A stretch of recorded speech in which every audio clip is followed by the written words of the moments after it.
గా నేర్చుకోవాలా? అప్టాక్స్ తో మా ఉచిత లైవ్ వెబినార్లలో చేరండి. ఆల్గో ట్రేడింగ్ కేవలం ₹10 బ్రోకరేజీ అందుబాటులో ఉంది. ఇప్పుడే అకౌంట్ ఓపెన్ చేయండి.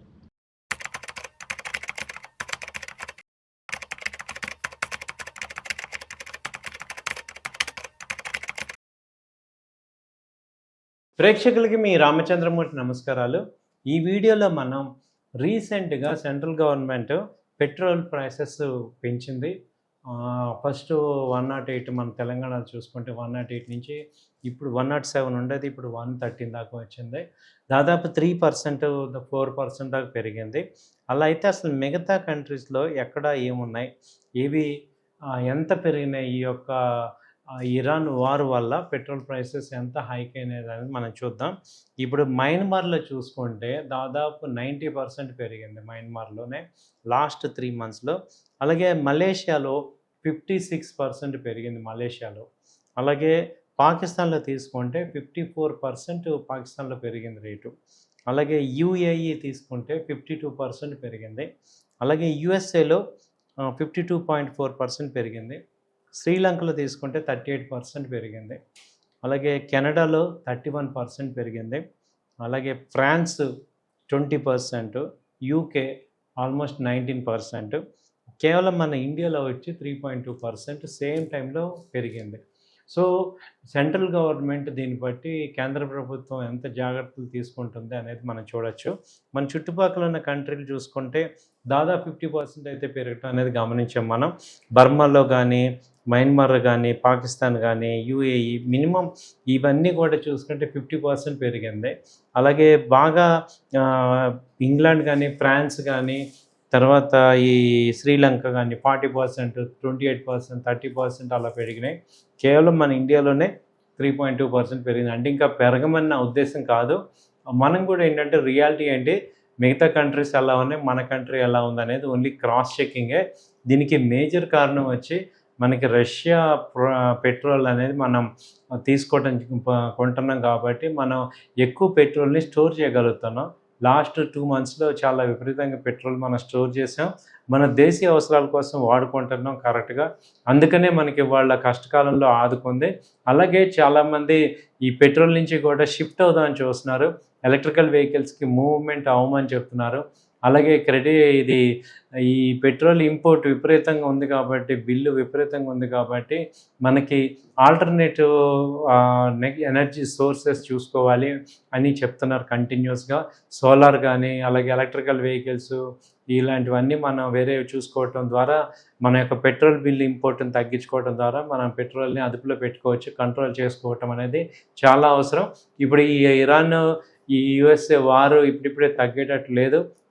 ఎప్పటికప్పుడు మనకి చెప్పేది ఒకటి, అక్కడ జరిగేది ఒకటి. పీస్ డీల్ అవుతుంది అంటున్నారు కానీ ఎక్కడ కూడా కన్క్లూజన్ అయితే రావట్లా. రీసెంట్గా నిన్న కూడా ఇరాన్ మీద బాంబులు వేసింది అమెరికా. అమెరికా యొక్క అంతరంగం మనకు అర్థమవుతుంది. వాళ్ళు ఎట్టి పరిస్థితుల్లో ఇరాన్ని శాంతి ఒప్పందం ఎటు అయ్యేటట్టు లేదు. మళ్ళీ యుద్ధం కంటిన్యూ అయ్యే ఛాన్సెసే కనపడుతున్నాయి.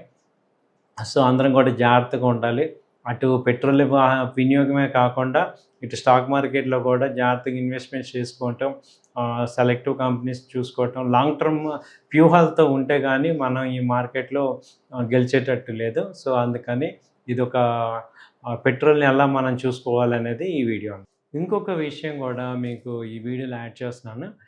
ఫండమెంటల్గా ఒక కంపెనీని ఇన్వెస్ట్ చేయాలి, బై చేయాలంటే మేజర్గా చూసుకోవాల్సిన 5 విషయాలు, రేషియోస్ ఏంటి అనేది ఫండమెంటల్గా చూసుకుంటే ఫస్ట్ P/B రేషియో అనేది మనం చూసుకోవాలి.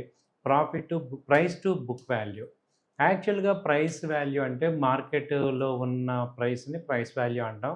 బుక్ వాల్యూ అంటే total number of assets, company యొక్క residual income divided by total shares ఏదైతే ఉందో దాన్ని, అంటే ఫైనల్గా కంపెనీ కనుక వైండింగ్ అప్ అయితే ఏదైతే అమౌంట్ షేర్స్ హోల్డర్కి వస్తుందో దాన్ని రెసిడ్యువల్ ఇన్కమ్ అంటాం. దాన్నే బుక్ వాల్యూ అంటాం. జనరల్గా బుక్ వాల్యూ కన్నా ప్రైస్ ఎక్కువ రేట్ ఉండాలి. ఎక్కువ రేట్ ఉంటేనే అది కొంచెం డిమాండ్లో ఉన్నట్టు. ఎప్పుడైతే బుక్ వాల్యూ కన్నా తక్కువ ఉందంటే ఆ కంపెనీ యొక్క షేర్ ఇంకా పొటెన్షియల్ లేదు, బిజినెస్ ఎక్స్పాన్షన్ అవుతుందా లేదా అనేది ఒకసారి చెక్ చేసుకోవాలి. ఆ తర్వాత PE ratio, price to earnings ratio, ఇది ఒక చాలా చాలా ఇంపార్టెంట్ రేషియో అనమాట. దీన్ని ఏం చేస్తున్నాం అంటే share price divided by earning per share. అంటే companies every quarter profits generate చేస్తుంటాయి. సో ఎవ్రీ క్వార్టర్ ప్రాఫిట్ వచ్చినప్పుడు ఆ ప్రాఫిట్ మీద ఒక షేర్కి ఎంత ప్రాఫిట్ ఇస్తుంది అనేది మనం చెక్ చేసుకుంటే దాన్ని ఈపీఎస్ అంటాం, ఎర్నింగ్స్ పర్ షేర్. ఇప్పుడు ఆ షేర్ని, ఆ యొక్క ఎర్నింగ్స్ని ఇప్పుడు షేర్ రేట్ని బట్టి డివైడెడ్ బై ప్రైస్.